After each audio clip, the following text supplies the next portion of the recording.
Hello friends, welcome back to my channel. আজ আমি তোমাদের জন্য নিয়ে চলে এসেছি আলু দিয়ে চিকেন।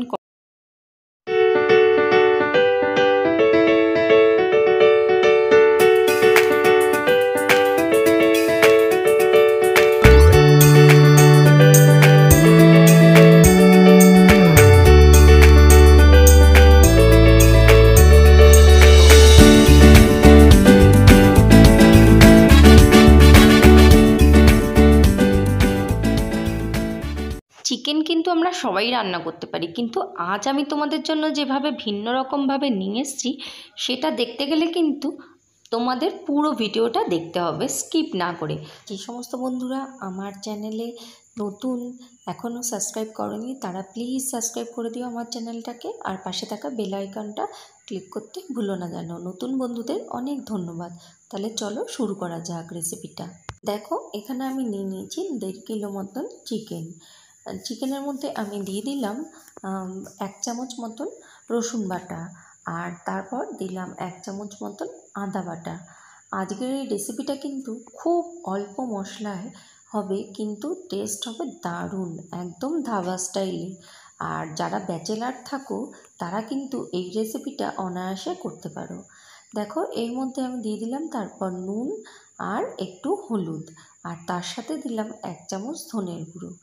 আর এরপর আমি এর মধ্যে দিয়ে দিলাম একটু সর্ষের তেল। সর্ষের তেল এখানে আমি 2 চামচ ব্যবহার করেছি।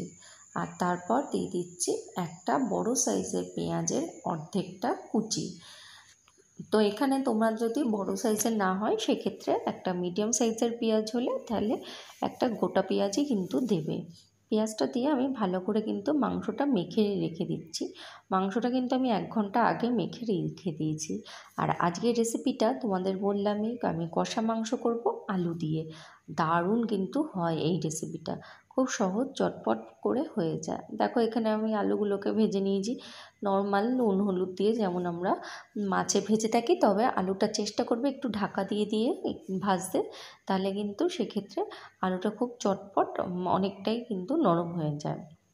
অনেকেই আছো মাংসের আলু ভাজো না, কিন্তু আমি আজকে যেভাবে তোমাদের দেখাচ্ছি সেভাবে যদি করো তাহলে আশা করি তোমাদেরও কিন্তু ততটাই সুন্দর লাগবে। দেখো, এবার আমি কিন্তু আলুগুলো তুলে নিয়ে এখানে তেল দিয়ে দিয়েছি শুকনো লঙ্কা, তেজপাতা আর গোটা গরম মশলা, আর তার মধ্যে কিন্তু কয়েকটা আমি গোলমরিচও দিয়েছি। এবার আমি দেখো দিয়ে দিলাম একটা মিডিয়াম সাইজের পেঁয়াজ বাটা।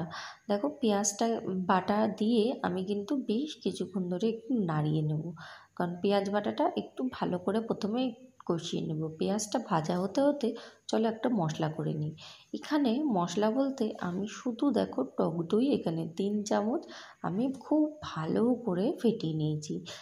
তোমরা এখানে আন্দাজ মতন দিলে এখানে কিন্তু আছে 100 গ্রাম টক দই। 100 গ্রাম টক দইটাকে তোমরা খুব ভালো করে ফেটিয়ে নেবে। আর এখানে দেখো, আমি লাল যে লঙ্কা হয়, শুকনো লঙ্কা বা লাল তোমরা কাঁচা লঙ্কাও এখানে ব্যবহার করতে পারো।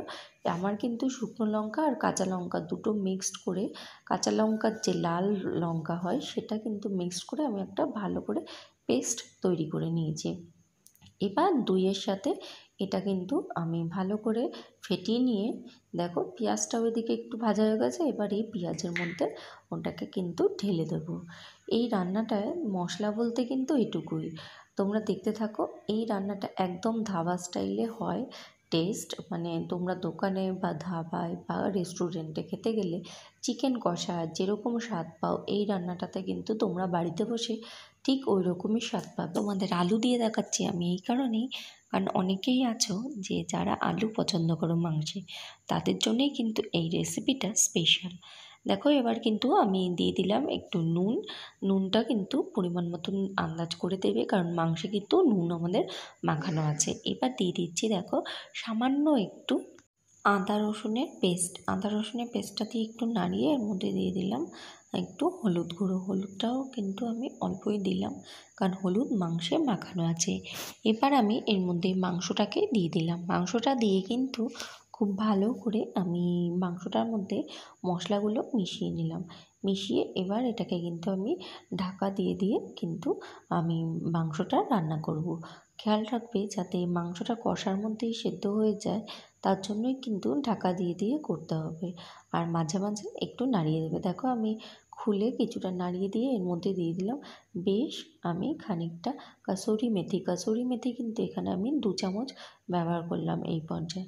এবার কাসুরি মেথিটা দিয়ে কিন্তু খুব ভালো করে আমি নাড়াচাড়া করে নেব। নাড়াচাড়া করে কিন্তু আবার আমি এটাকে ঢেকে তারপরে কিন্তু রান্না হতে দেবো, যতক্ষণ না এর রসটা ভালো করে শুকিয়ে যাচ্ছে। এবার দেখো বেশ কিছুক্ষণ পর আমি কিন্তু ঢাকা খুলে আলুগুলোকে দিয়ে দিলাম। আলুগুলো দিয়ে কিন্তু ভালো করে নাড়িয়ে চাড়িয়ে আবার কিন্তু আমি ঢাকা দিয়ে মাংসটাকে রেখে দেবো। আর মাঝে মাঝে খুলে কিন্তু আমি এটাকে নাড়িয়ে দেবো। দেখো আমার অনেকটা কিন্তু মাংস রান্না হয়ে গেছে। তোমরা জলটা দেখছো প্রায় শুকিয়ে গেছে, যে মাংসর থেকে যে জলটা উঠেছিল।